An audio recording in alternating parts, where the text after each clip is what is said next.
Hi, this is Siddharth Aluwalia. Welcome to the 100x Entrepreneur podcast series. Today I have a very special guest with me, Ameera Shah of Metropolis Healthcare. Metropolis today is one of the largest healthcare companies in India, the leading diagnostic chain in India, and Ameera and Metropolis team took Metropolis Healthcare public in 2019. Welcome Ameera to the podcast. Thanks so much, Siddharth. Very happy to be chatting with you. Ameera, we'd love to know more about your journey and the Metropolis journey as well. So the journey has been very interesting and definitely not a smooth ride, which frankly is what makes it interesting. I grew up in Bombay in a family professional doctors. So grew up with a very strong work ethic, being very middle class values and an idea that we had to work hard and be responsible and take ownership of whatever we did. I went to the US and I came back to India in 2001, which is where I felt there was a huge opportunity to really look at a business where I felt it could make also a social impact. I came back to India because I'm actually quite patriotic and I felt like, I should be contributing back to my country. And since then, therefore, I wanted to get into something that has a positive impact in India and on Indians. So I saw an opportunity in healthcare because my family was in healthcare as doctors, my parents were both practicing in their own specialties. My mother's a gynecologist and my father's a pathologist, and they had both built good reputations for themselves. And really, the opportunity in question was like, can I make one of these into a business and really make it into an organized play across the country? Fortunately, pathology had that scope of that happening, and in 2001, when I was back, it was a very different world. I mean, pathology was a world where everybody had small, unorganized labs. Some pathologists had managed to create a good reputation for themselves, but really nobody had either thought of it as a business, had actually treated it as a business, and made it into an organization. It had been always, these individual clinics. So I think the opportunity there was to improve customer experience and to really make them feel like they were in hospitality versus making them feel like they were a patient.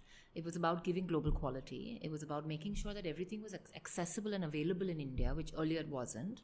It was about creating infrastructure that people wanted to go to the lab. So it was a combination of all these things that were a big void in the market. So that's what I saw, and that's when I started building. So it's been a really interesting journey. I mean, we've gone from having one lab to having today almost 120 labs and 2,400 centers across 5 countries. Gone are the days where we were one single lab in South Bombay, and really building Metropolis as a brand itself was a completely new journey. In healthcare, people value a lot of experience, and therefore tradition, ways of doing things tend to be quite set. And the mindset tends to be a little bit rigid, and people are not always very open to new ideas, unlike the tech world where it's very different. So actually, initially, as a young girl, I was only 21. When I started building this firm, I think the biggest issue that people had with me was with my age, the lack of medical qualification, and with my gender. People couldn't see me as somebody who was going to be relevant in this because I had none of these 3 attributes which the people assumed were very necessary to build something. So the journey took a while for me to be respected by people in my fraternity. But I always believe that that's a good thing, probably early days, and you have to earn your respect. Along the journey, while we kept growing, and I was of the firm belief that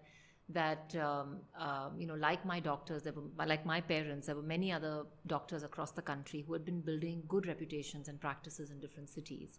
And was there a way to really bring these doctors, pathologists under a common umbrella, which we built as an indigenous brand called Metropolis before the multinational companies came into India and started taking over and building everything.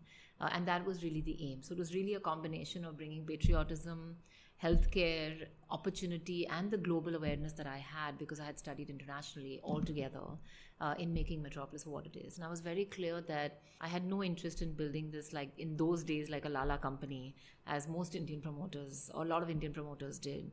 I wanted to build something that was clean with good governance, with an institution there where I was dispensable. I may lead it, but I did not want to be so much the whole and soul of it that the organization would die without me. So the sustainability of the company was very important to me as well. And the fact that we would be respected and trusted. I think to me, the principles and the values that built Metropolis were probably the most important pieces of the journey. And I'm very happy and proud that I can look back and say that we accomplished that. Whether we accomplished the size we wanted and all of that is secondary. What we accomplished at least was reputation. Today, when I meet anybody, whether in our fraternity or in the business world, people recognize Metropolis and myself for being clean promoter, for always being fair to people, for giving credible results, and for making sure we take care of patients. What more could I want? Ameera, it's been almost a 100x journey where you took Metropolis from a single lab with 7 crores of yearly revenue to today a network of 100 plus labs with 760 crores revenue, 2005 crores EBITDA profit. Did you envision that you can get so much bigger? To be honest, I never really thought about it. I mean, I don't think, anytime an entrepreneur starts the journey, maybe some entrepreneurs have numbers in mind. For me, it was never the numbers that drove the journey. It was always about what I'm trying to build. It was about the fact of being the first to do something different in India. It was about being the first to build a chain that people trust in India and making all these things available and affordable in the country. So the focus was so much on that. The numbers are just the outcome of those efforts. No, I mean, the simple answer is no. There was no big dream that we will be, valued at 5,000 crores in so many number of years. And those things just happen to be the consequence of the hard work that the entire team put in, to be honest. And during the first few years, could you take through the challenges and the journeys while taking it from 1 lab to 10 labs to, let's say, 50 labs? Initially at that stage, the hardest part of the journey part of it is I'll separate the individual challenges and the company challenges. The business challenges really were that we were in an industry where corporatization, commercialization, profit are all bad words. Because in healthcare, it's, in India especially, we've been trained to believe that everybody must do things out of the nobility of their soul. And if you make money, then you're not good, etc., etc. So actually, when you're dealing in that kind of industry and you're dealing with mostly medical professionals, there tends to be a stigma around making it a business. So people really resist any sort of professionalism or commercialization. The second challenge is that as you start building it as an institution, how do you not lose the soul of the business, which was built on the personal care taken of patients? So as you start to institutionalize, how do you still make sure there's empathy? How do you still make sure there's compassion? How do you still train to make sure that personal little attention that patients want are still given to them? So that was the second challenge. And I think the third challenge was that the basic thing was there was no model. Globally, if you see healthcare dynamics are very different globally, unlike commodity businesses or real estate or other markets where you find a lot of similarity between global markets and India. In healthcare, there is no commonality at all. In India, it was always a retail play where you had to go to doctors and individual consumers and go and convince them that you're worth the salt and build a brand. And our business is not about only going to consumers and convincing them like FMCG companies. It's about getting the doctor to first recommend you and then get the consumer to buy into it. So it's a dual selling, and you have to keep the balance between both. And selling to doctors is really tough because doctors, you can't meet them once and convince them. It requires multiple meetings. They have their own comfort zone. Like I said, sometimes tend to be a little bit rigid. So change is a big challenge in our industry. And therefore, I think getting this new concept of how to build a chain of very high quality, different experience, large test menu. For example, I remember when we introduced new tests, 99% of the doctors had never heard of them. So first you had to go and convince them and explain them why this test is even useful for the patient. So that itself would take months to do. Then a doctor will say, okay, I'll send one patient. Then he'll get comfortable after 12 months, 1 year. So therefore, healthcare is a high gestation business. It is not a business that you can actually build in 1 year, 2 years, or even 5 years like you can a consumer brand. This is a business which takes years to earn trust and to gain experience. And every new market you go to, you have to start from scratch. This is not an industry where once you build the brand and you go to a market, then the doors just open for you. You actually go market to market earning trust. So therefore, these I think were some very significant challenges in building the business. On a personal basis, as I mentioned to you, some of the things with the youth, the gender, etc. And surprisingly, how much gender came in, you'll be shocked. I mean, I remember when I was even raising my first round of equity. This was 2005, 2006, and I remember the bankers and the investors asking me very clearly, you're 25, 26 years old, you might be getting married, you'll have kids, will you stop running this business? And I'm like, look, nobody ever asked these questions, right, to anybody else. And then you learn how to tackle them, you learn how to get beyond them, how to show and express your passion, that people don't start questioning you in manners which are based only on your gender. Usually as entrepreneurs, for example, when you're first going out to build credibility and get your first customer contract, you rely a lot on family and networks. You rely on somebody's cousin knowing you and therefore giving you a break, or your cha-cha giving you a break. And that's how you get your first contract. But when you're a woman entrepreneur, there are almost nobody around to give you your first break, because most people are actually telling you that, beta, why don't you relax, take it easy, work in the summers, but don't work all year. Anyway, you'll get married soon. Why don't you study more? So what happens is, as a woman, actually, there's a lot of trying to convince you not to do something rather than encouraging you to build a business. And that becomes part of the personal journey that becomes quite challenging, because you have an entire external environment pushing you to not do it rather than do it. In my case, I was very lucky. My parents are nothing but supportive, and I've grown up in a very progressive family. But the community of healthcare fraternity and the community of other people, unfortunately, were not as progressive. Ameera, what were some moments in the business where you almost cried? Oh my God, so many times. and really what I learned along the way, and this has nothing to do with gender, but what I learned along the way, that most of us are different in our personal lives and we're different in our work lives. We tend to be emotional in our personal lives. We tend to not show our emotion in our work lives because we think it makes us appear weak. And what I actually discovered along the way is that expressing your emotion, even in your work life, is actually can be a huge strength, because it allows you to relate to people. It allows people to feel like they're understood, that we're not all robots just coming to work and doing our jobs, but actually we're human beings that allow ourselves to engage with each other on non-professional fronts. And that actually helps a huge amount in building connections.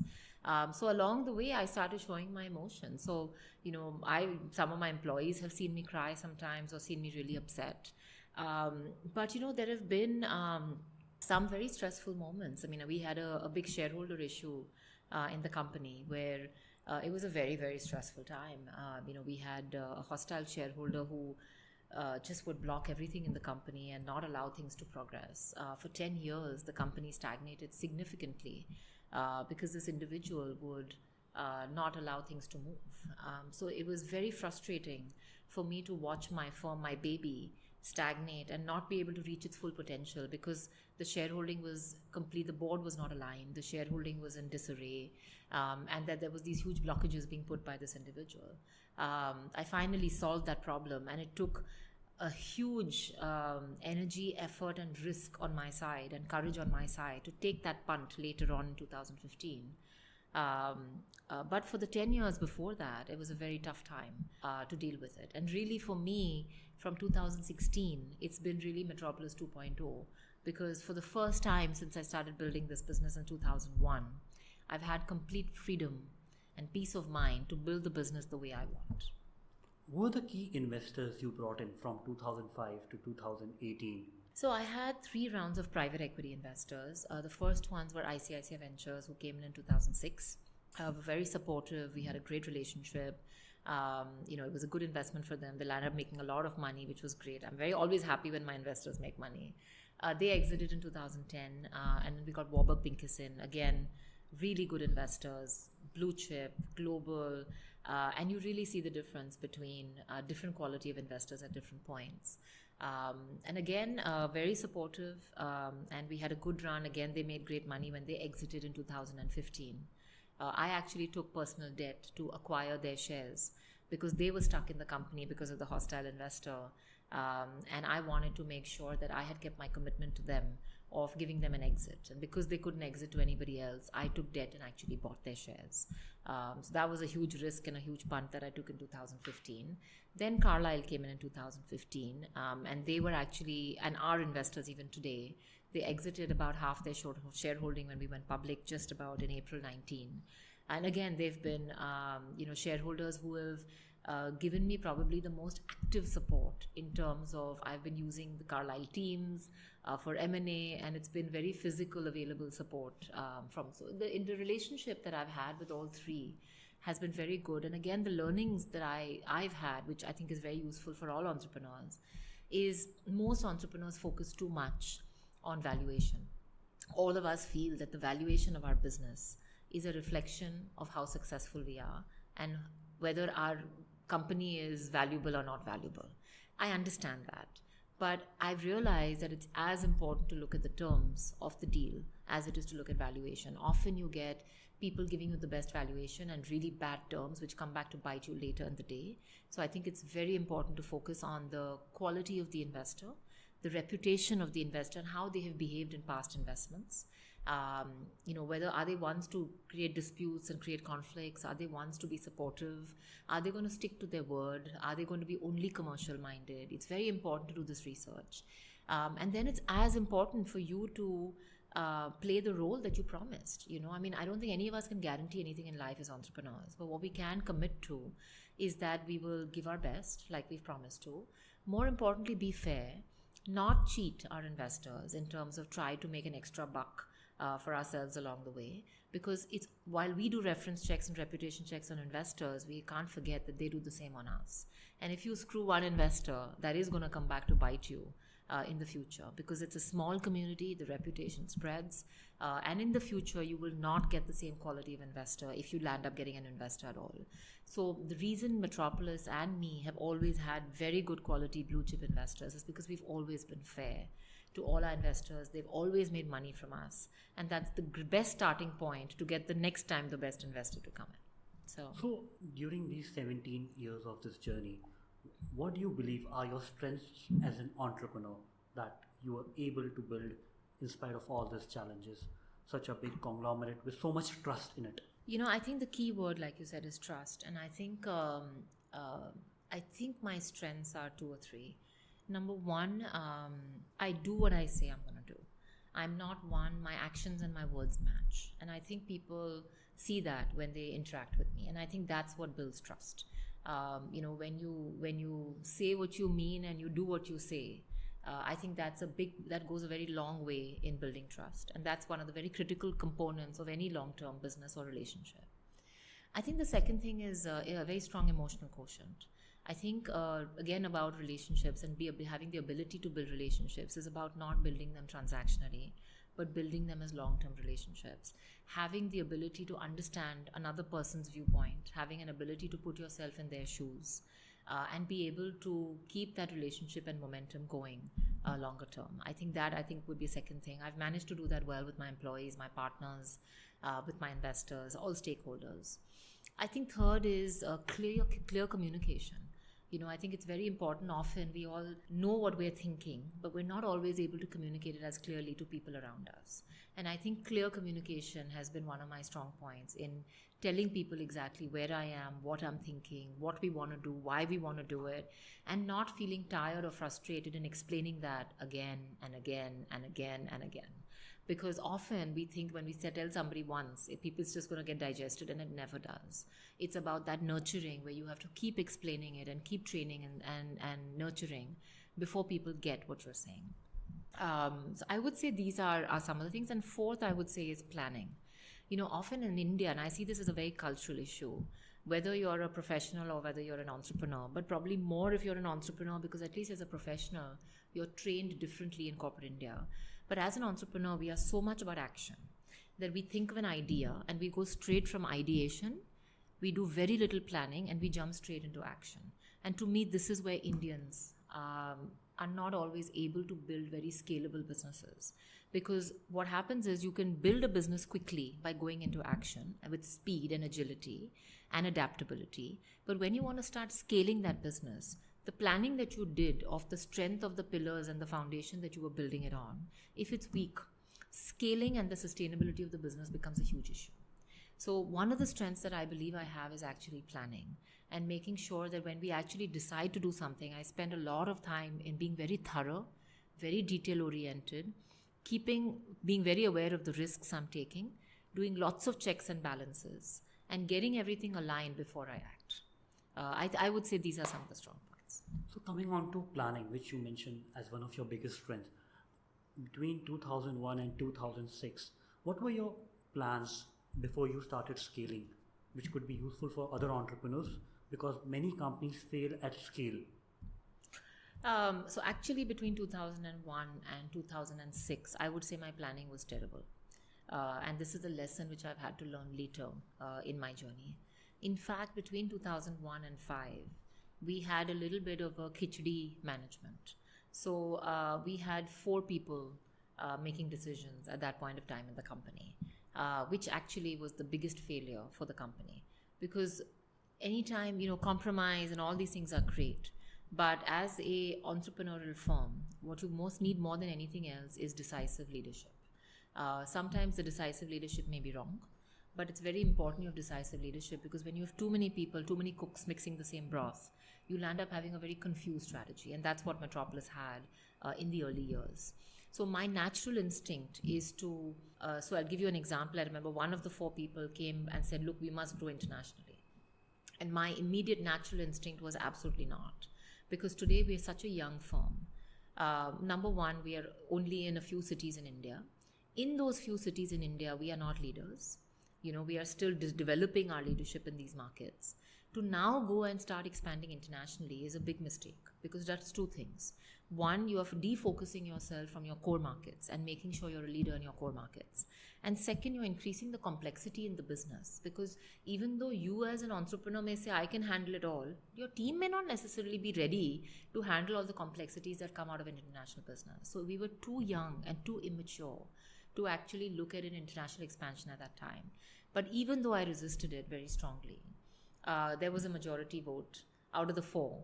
And, we went ahead and internationally expanded. And a lot of these bad decisions that were made, early stages of the company, landed up biting us so badly that I spent years between 2010 and 15 in cleaning up all these mistakes. Till even recently, last 3 years, I've spent in cleaning up some of these mistakes, where we could have been much further ahead if we had just learned how to say no. And often people think it's about saying yes, and I believe very strongly it's a lot about saying no, because opportunities will keep coming. Good leaders are the ones who know which one opportunities to pick up and where to say, I don't want to do this opportunity, because the cost of doing that opportunity may long term be more expensive than you thought it was. You have been very focused as an entrepreneur, growing your diagnostic business and not stepping into other healthcare business. What's the decision making or thinking behind that? Great question. A few years ago, I had a choice of saying that, look, now we're established in Indian healthcare.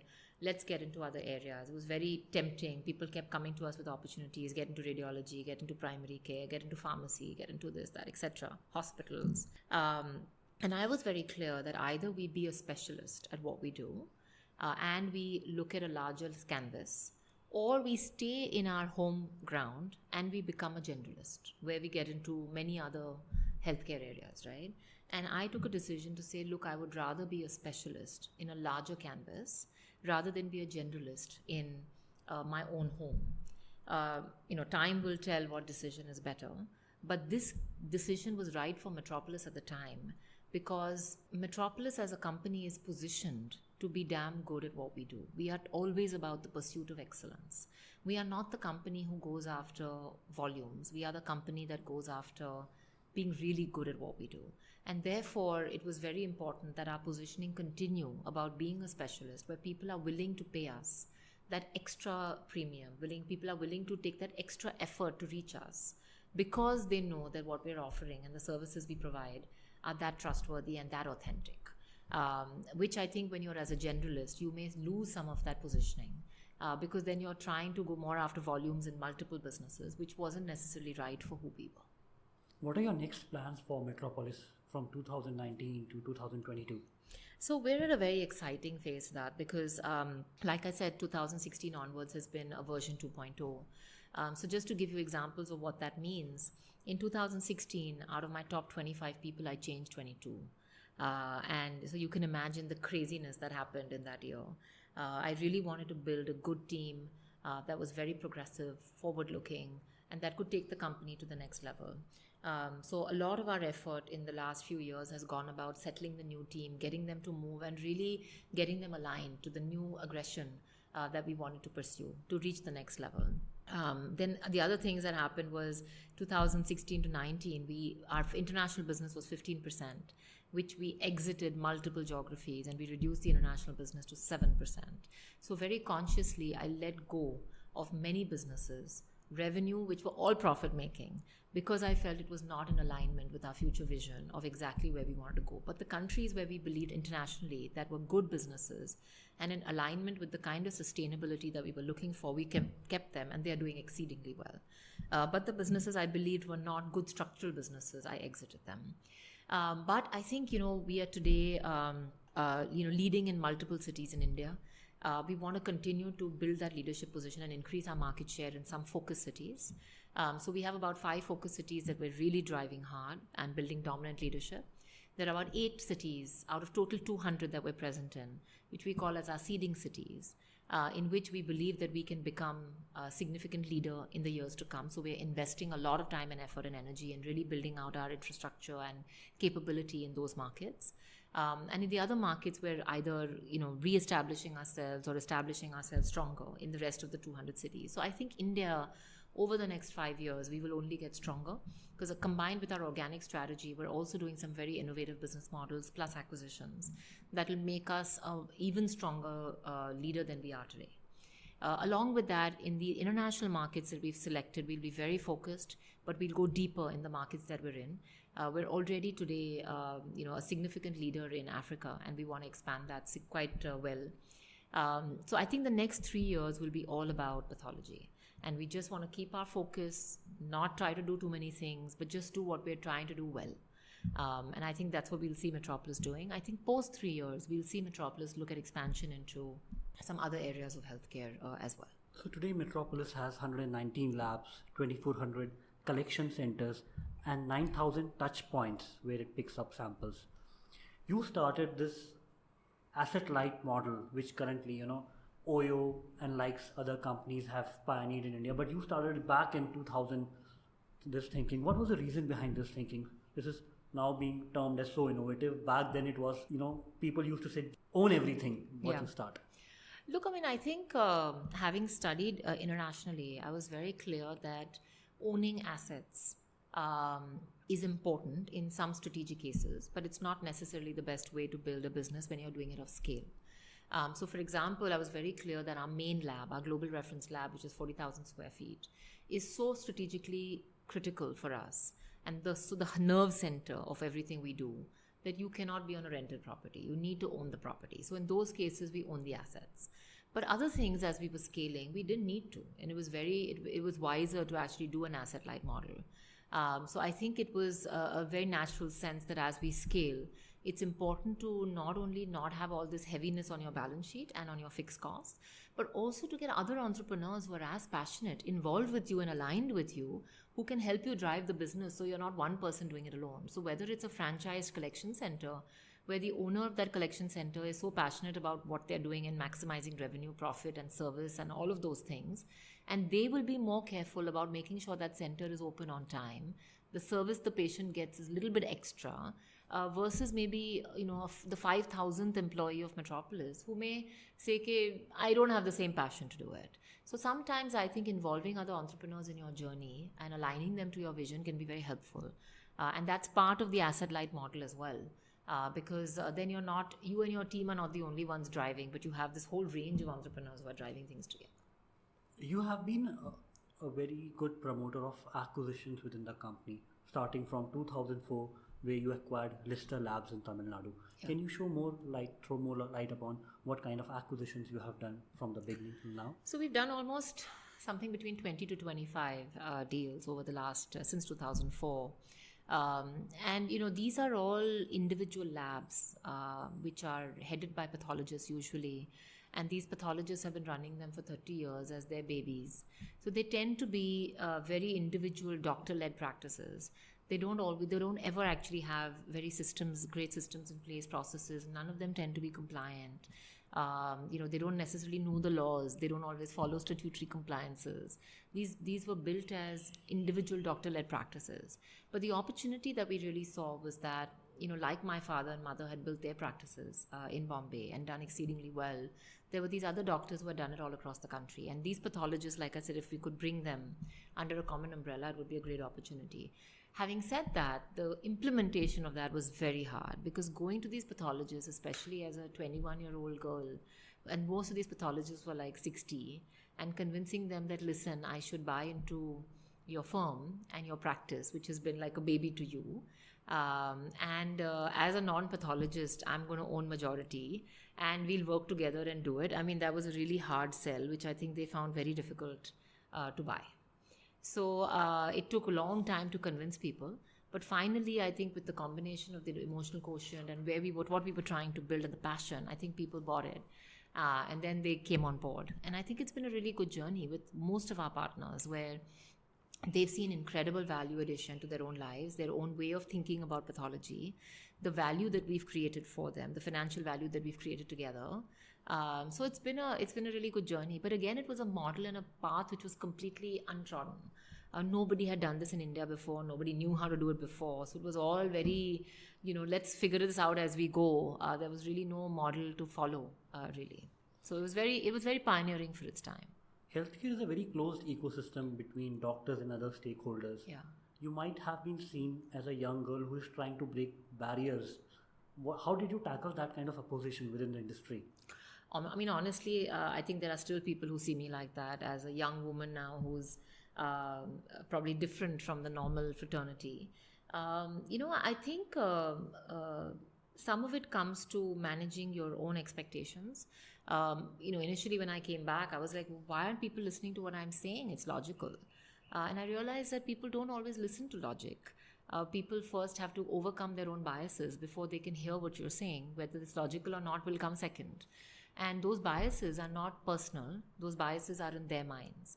So initially I used to take it personally. So the first thing was building my own self-awareness, that this is not personal. It's not targeted towards me. This is just how they think about anybody who's that age and that gender. The minute I started making it less personal, I started being more objective about it, and therefore my reactions to it started being more balanced. As I started being more balanced and more mature towards them, and I was able to add value to their lives, because I was able to help them solve problems which they couldn't solve on their own. Because while they were experts medically in pathology, I wasn't trying to teach them pathology. But I was an expert in my own field, which was in business. And therefore, I was able to add a lot of value to them, which they otherwise couldn't see. So as we started to help each other and add value to each other's lives, I think the respect came. So I think a lot of it is not only the external that happens to us, but how we respond to the external, which makes a big difference on whether that external situation then continues the same way or whether it changes because our reaction has made it different. So much, I believe, of life depends on our reactions to life and situations, and that's in our control. So how did you evolve into such a mature entrepreneur from 2001 till now? What have been those phases? I don't know. If you ask my husband, sometimes he may still say I'm not very mature. But, I think a lot of it is about, I've been a big believer in self-awareness. And I genuinely believe for every entrepreneur, at whatever stage you are of your business, when you are as an entrepreneur of a startup, you are the business. So therefore, whatever your strengths and weaknesses are, inherently become the strengths and weaknesses of the business. If you're not a good planner, the business becomes a poor planner. If you are impatient, the business becomes impatient. If you are meticulous, the business is meticulous. When you become a more medium-sized company, and there are other medium-sized, there are other influencers, whether it's a board, whether it's other senior leaders, your CXOs, investors, then what lands up happening is you'll end up having other influences. But it depends on whether you as the founder and you as the entrepreneur allow those influences to impact the company or not. What happens with a lot of entrepreneurs is that they are so worried and insecure about losing their relevance that they hold on so strongly to their companies that they don't allow anybody else to influence it. Then what happens is your negatives never get balanced out by anybody else's positives. So if you continue to be a bad planner, then the business will continue being. But if you had allowed somebody else to influence it who was a good planner, then it could have evened out.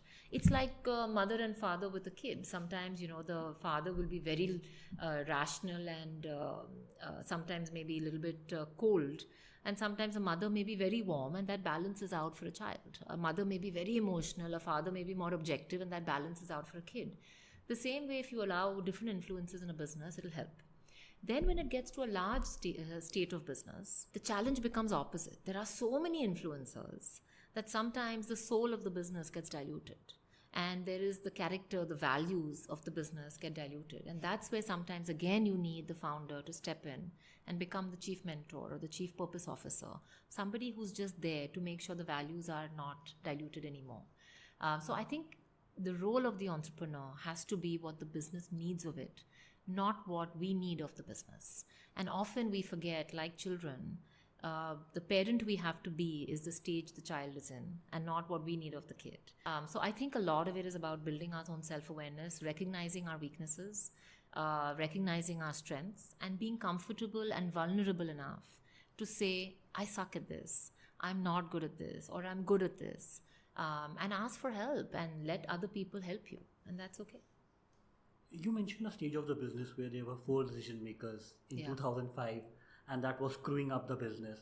How did you take it to single decision making in your hands and now allowing the boards to step in, as you said? How did you process it, size it? So important to first understand what situation I was in. It was very complex. I had only 36% shareholding. My private equity at the time had about 26-27%, and the other hostile investor had 36%. And so it was a very difficult situation. It was a very complex situation. I was very clear about one thing, that the company was suffering and the company was really stagnating because of this bad structure that we had and not having alignment at the board. So I was very clear that, as the mother of this child, of this organization, I was not going to allow this to be in this bad shape anymore, and I needed to fix it. And the only way for me to fix it was to take a huge personal risk and a huge personal punt at that time to allow it to shape the organization, to put it more at peace so that it was able to get to the best potential it could be in the future. And honestly, this was a very hard decision because it meant me taking something like a 600 crore debt personally at an age of 35. Which was a tough decision to make. I don't come from a business family, right? I come from a doctor family. So, and like I said, we've grown up very middle class. So whatever we've earned, we've worked really hard for. I haven't inherited wealth. I haven't inherited business assets or real estate assets or any of this. So there was no security at all. There was no safety net. If I took this debt to buy these shares and I landed up getting into any trouble, legal or business or anything, it was my axe to grind and it was my problem to fix. There was nobody I could rely on or I could fall into some safety net where I was taken care of. I would have landed up, if I had gotten into trouble, I could have bankrupted myself and my family. So it was a huge burden to bear.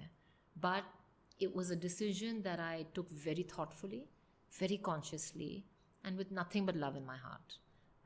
And I'm very happy when I look back I did it, because not only did it significantly help Metropolis to come to a place of, like I said, having the ability to get to its potential, because it was now in a clean place. It was not shackled by baggage and history and bad shareholders and bad situation, but it also helped me.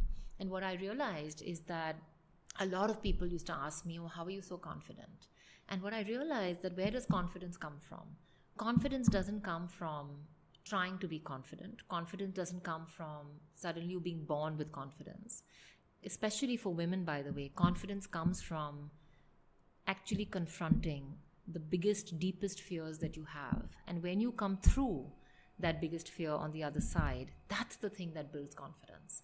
So when I took the deepest fear I had, which was about losing the successful platform and business that I had built, and losing it not only for myself, but the wealth of my family as well, which had all been invested into this. And I took it head on, and I came out on the other side successful. I was never more confident than after I made that decision to do it, even before I had seen whether it had actually resulted in a good positive outcome or not. But that brought me confidence that I dealt with it. I'll give you another example. My husband, strangely, he climbed Mount Everest. He summited Mount Everest in 2013.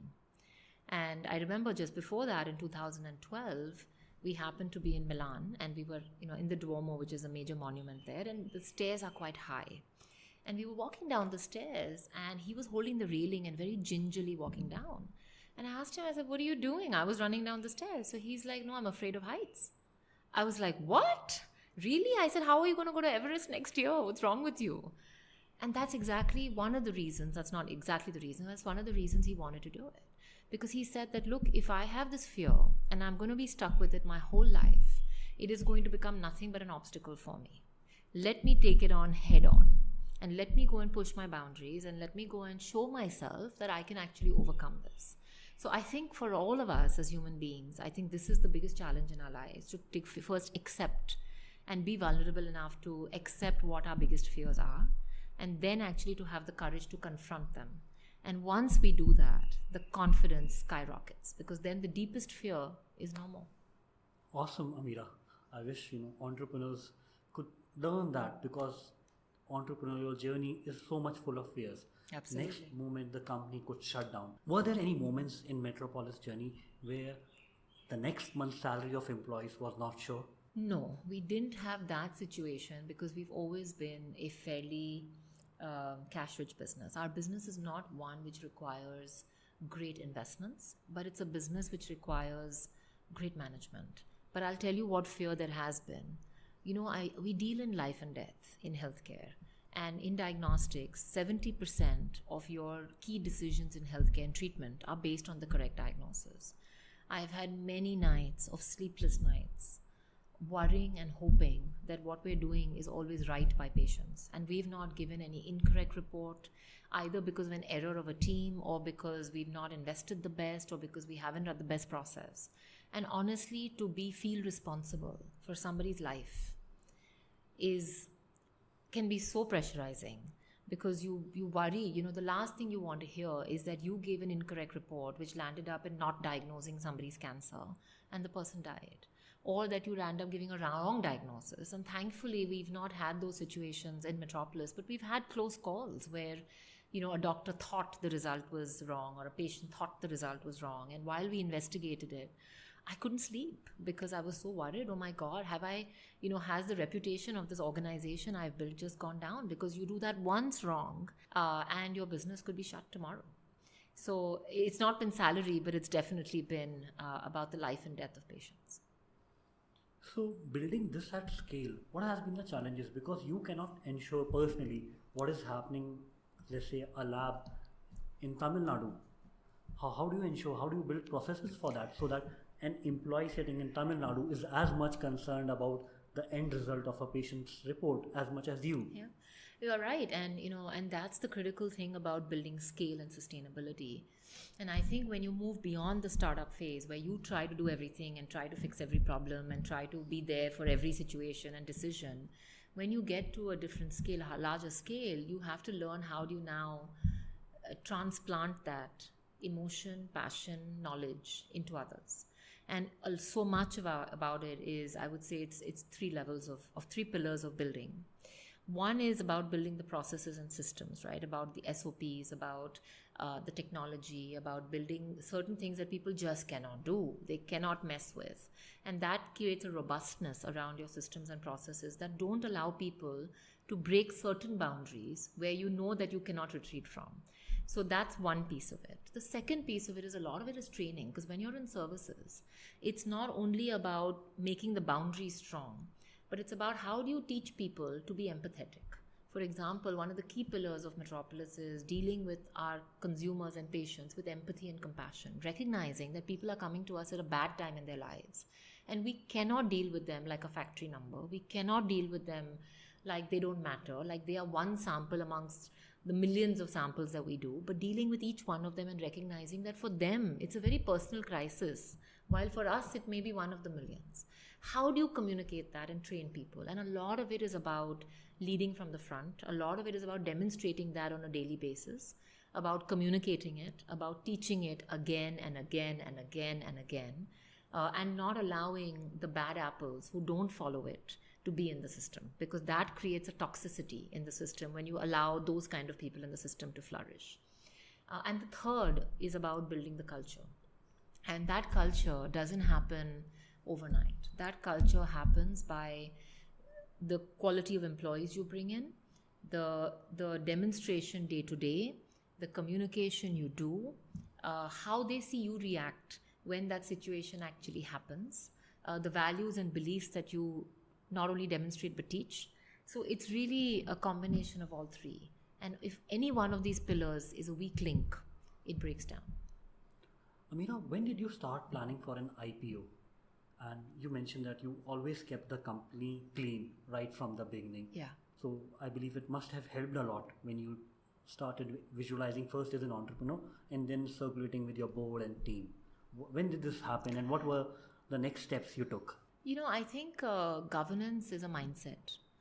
It's not for everybody. But for me, I was very clear. Like I said, I would rather build a company like an HDFC, like a Kotak, which is about good governance, transparency, good communication, and not being overly aggressive, but being consistent and delivering what we say. I think we started thinking about the IPO early 2019. So I think we really started the work around June 2018. Sorry, we are 19 now, so early 2018. We started the work in June 2018. It took us about 3.5 months to get our DRHP ready, which I don't know if you know, but is a 600-page document, which gets checked, every word gets checked by 3 lawyers. So that we filed our DRHP on September 28th, 2018. We got approval for the DRHP from SEBI in end November. And then it was too late to look at an IPO in that year because you need a certain amount of time. We then did our roadshows starting January 2019. And then we went public in April 2019. The journey from the time we thought about it to the time we went public, like you said, was made easier because we already were following governance and the mindset was already there. So there really was no baggage and stuff that we needed to clean. Of course, we needed to put in place a lot more documentation, a lot more compliances, which you now need to have as a public company. But the mindset didn't have to change drastically because we had already been following it from the inception of the organization. So that, of course, makes the journey much easier. And I also recognize fully that now as a public company, and this is what I always told even my private equity investors, that when you invest in Metropolis, this is not an asset, it's a liability because I have your money. And I fully recognize that I have your money and I have to return it with returns.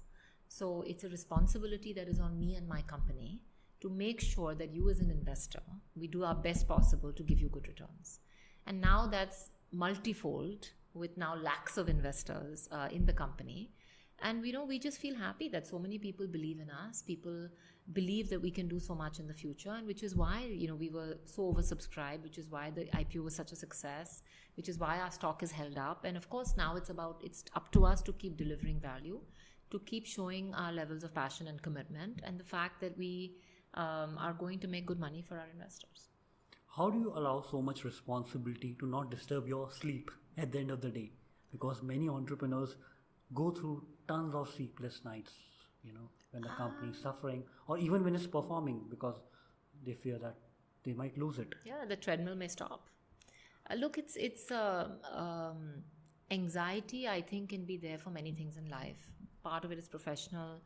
Part of it maybe some people may feel I'm losing my relevance. Some people may feel I'm losing my professional identity. Somebody may feel I'm losing wealth. Somebody may worry about their children. I think anxiety is part of human nature. But if we read the Gita, a little bit, and what I've understood from it is a lot of evolution and evolving our own self-awareness. It's about learning how to be detached. And when we think detachment is a bad word, it's actually not. Learning how to be detached a little bit only means that we are not so attached to our emotions, that we are constantly reacting to our emotions all the time. Our human emotions are the most fickle thing that ever exists. 1 minute we feel happy, 1 minute we feel sad, 1 minute we feel positive, 1 minute we feel negative. It is the most fickle thing in human nature. So the minute we start reacting to every emotion, we know we are only going to be fickle. So the key thing the Gita talks about in detachment is not to be too attached to your emotions, and try to not be too attached to either fame or money or your ego or your relevance or your things. And I think for me, while all of these things are very important to me and they have been important at different parts of my life, none of them are the only identity I have. My work is my pride, but it is not all the things that make Ameera. And I think recognizing that I'm also a daughter, I'm also a wife, I'm also a sister, I'm also an aunt, I'm also a masi. And those roles are as important part of my life as being an entrepreneur, a successful entrepreneur, and all the things that brings, I think keeps us grounded. And at the end of the day, we're human beings. And I think we have to remember that first and not to get too attached to our professional achievements. Do you meditate or read spiritual books? I do read spiritual books, not consistently, off and on. I try to meditate. I don't do very well at it. But, meditation, I think, is just at the end of the day, it's about stillness and about trying to be present. So I try to do it in other ways, if not meditation. I mean, for just a simple thing, there used to be a time when I was on holiday and I would still be constantly on calls, constantly on emails, constantly on this. And I realized I'm not in the present for anything. And so that's a simple thing I fixed. When I'm on holiday now, and it may be something as simple as going for a walk and enjoying the gardens, but I'm in the present and I'm enjoying what I'm doing. I may be just sitting in the sun, but I'm enjoying the present. So I think it's just about that mindfulness, and I try to practice that a little bit every day. What was the process that makes you so grounded? And when did you start realizing that self-awareness as an entrepreneur can serve you as an asset? My father is probably one of the most humble people I know. And I think I really admire the fact that he tends to be quite a lot without ego, because I think ego really corrupts us. So I think there's been a good role model in terms of trying to follow it. But I think my own sensibility, from a very young age, I used to go trekking and hiking. And I think the things I realized from a very young age is there's nothing more powerful than nature. We may think as human beings we have control on things, we have no control. I think just realizing the role that we have to play in the world, keeping a perspective that what we do is so irrelevant in history. It's so irrelevant. I mean, today we may all feel like, oh my God, I'm a successful this. But frankly, we don't really matter in the larger scope of things. I think just having that recognition. And I think, honestly, looking at the people who are not every day, I'm grateful. I'm grateful and I recognize I'm privileged. I've had opportunity, I've had education, I have comfort, I have love, I have relationships in my life. And to me, I just feel grateful every day for all that I have, because every time I look at the millions and hundreds of millions of people in the world who don't have 1% of what I have, and when I'm talking about have, I don't talk about wealth, I'm talking about all these things, it reminds me again and again as to how lucky I am. And a luck has a lot to play with it. Some of it is sheer capability, but a luck is most of it. And I think, again, recognizing that it's not all us. It's so much about being in the right place, the right time, the right people, the team. So much of that is made who we are today. Ameera, what's your purpose in life now, and how has it evolved over the years? I genuinely believe that the time I will get the most happiness is when I'll end up spending maximum amount of my time giving back. And I'm not still doing that today. I'm doing that in bits and pieces, but I do not spend most of my time giving back to community. I believe I will be happiest when I do that. So I hope to get there soon. But, I am not sure I really believe in this one purpose. I think, one, we should all do what we enjoy. And I think passion and karma is a very important part of life. But second, I think it's about if we don't find what we are passionate about. I was never passionate about healthcare. I was never passionate about pathology. But I think it's about realizing that once you're given something, given an opportunity, it's time to seize it and become passionate about it. Because it's only with passion, whether it comes naturally or not, can we try to be really good at what we do. And to me, that is the purpose of life, is whatever our role is at that point of time, whether you're a housewife, you're a mother, you're an unemployed person, you're a shoemaker, you got to try and be the best you can be in that present mindset and try to evolve ourselves constantly and be more self-aware to make ourselves better. And the only way the rest of the world will get better is each of us work on ourselves. If all of us do that, the world will automatically become a better place. So to me, that is the best purpose in life. Ameera, you are mentoring a lot of entrepreneurs and giving back to women entrepreneurs. Can you talk more about these initiatives which you are doing?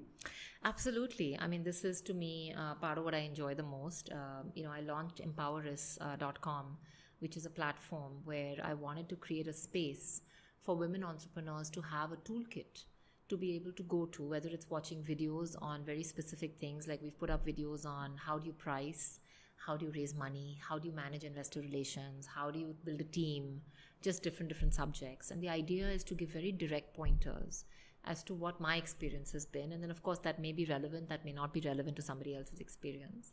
So that's one of the things the platform does. It's also a support group where you can learn from each other, peer-to-peer. There's lots of articles and information available which you can tap into for different things that are relevant to you. And then, of course, I also personally mentor a lot of young entrepreneurs as well. And I enjoy it so much because I know how lonely my journey was. And in my journey, because I didn't come from a business family, I didn't have any friends or family I could reach out to in this journey. So everything I had to sort of figure out on my own through common sense, and made lots of mistakes along the way. And I never really knew how to build a support network of mentors either. Because again, as a woman, a lot of the mentors at that time especially, all the big businessmen tend to be men. Because I didn't have any relationship with them, I didn't even know how to go and ask for help. I've only learned how to do this in the last, I would say 7-8 years. So idea was really just to create that platform for young women or old women, whoever wants to be a woman entrepreneur, that if they want, there is help out there. And it doesn't make any of us weak to take help. In fact, it only makes us smart and courageous, that we are so secure in ourselves that we have the ability to say what we don't know how to do and be vulnerable, take the help and move forward. So how should entrepreneurs reach out to you, whether it be men or women, who want you to be mentor in their journey? Empoweris.com is the best platform to do that. Just log on, register, and send us mail. And look at and somebody had asked me once, look, what's your criteria for who you mentor? And the only criteria I have is not size of business, is not how much money you've raised, is not what industry you're in, but it's about your level of passion and commitment. Because I'm very happy to put my time into supporting you and reaching your dreams. But you have to be committed and serious, because nobody else can bring that to you but you. And as long as you are, I'm happy to help. Ameera, as a conclusion to our podcast, what 3 advices would you like to share with young entrepreneurs to deliver excellence in their business? That's a tough, big question. There's a long list, but I think excellence starts with the passion to pursue excellence. Because unless you are obsessive about wanting to be better and better, that starts with intent, number 1. Number 2, it starts with being open. Because unless you're open to receive feedback as constructive and positive, you can never get better and better. So if you are rigid or insecure or take it personally to get negative feedback about yourself or your business, and you're not open to get better, excellence is out of the question. So it's a constant openness to evolve. And I would say third is exposure. Excellence is an ever-moving target. It's never a fixed target. So today you may say, okay, if I want to get to excellence, I have to reach here, and you may start your journey. By the time you're 25% on that journey, the target would have already moved, because everybody else in the world is also pursuing excellence. and therefore it's not a fixed benchmark. And therefore having exposure to knowing of what is actually happening in the world, and what are the possibilities, and being open-minded to know and being aware of it and having the access, I think is another part of pursuing excellence. I would say these three. Thank you so much, Ameera. Your kindness, your gratitude, there's a lot of learnings for young entrepreneurs and the passion to scale and to deliver trust with empathy. We wish you all the best and Metropolis 10x journey from here. Thank you so much, Siddharth. It's been a real pleasure chatting with you. I hope some of the sharing lands up helping a lot more entrepreneurs in their achievement of their dreams. And as always, like I said, I'm always there to help.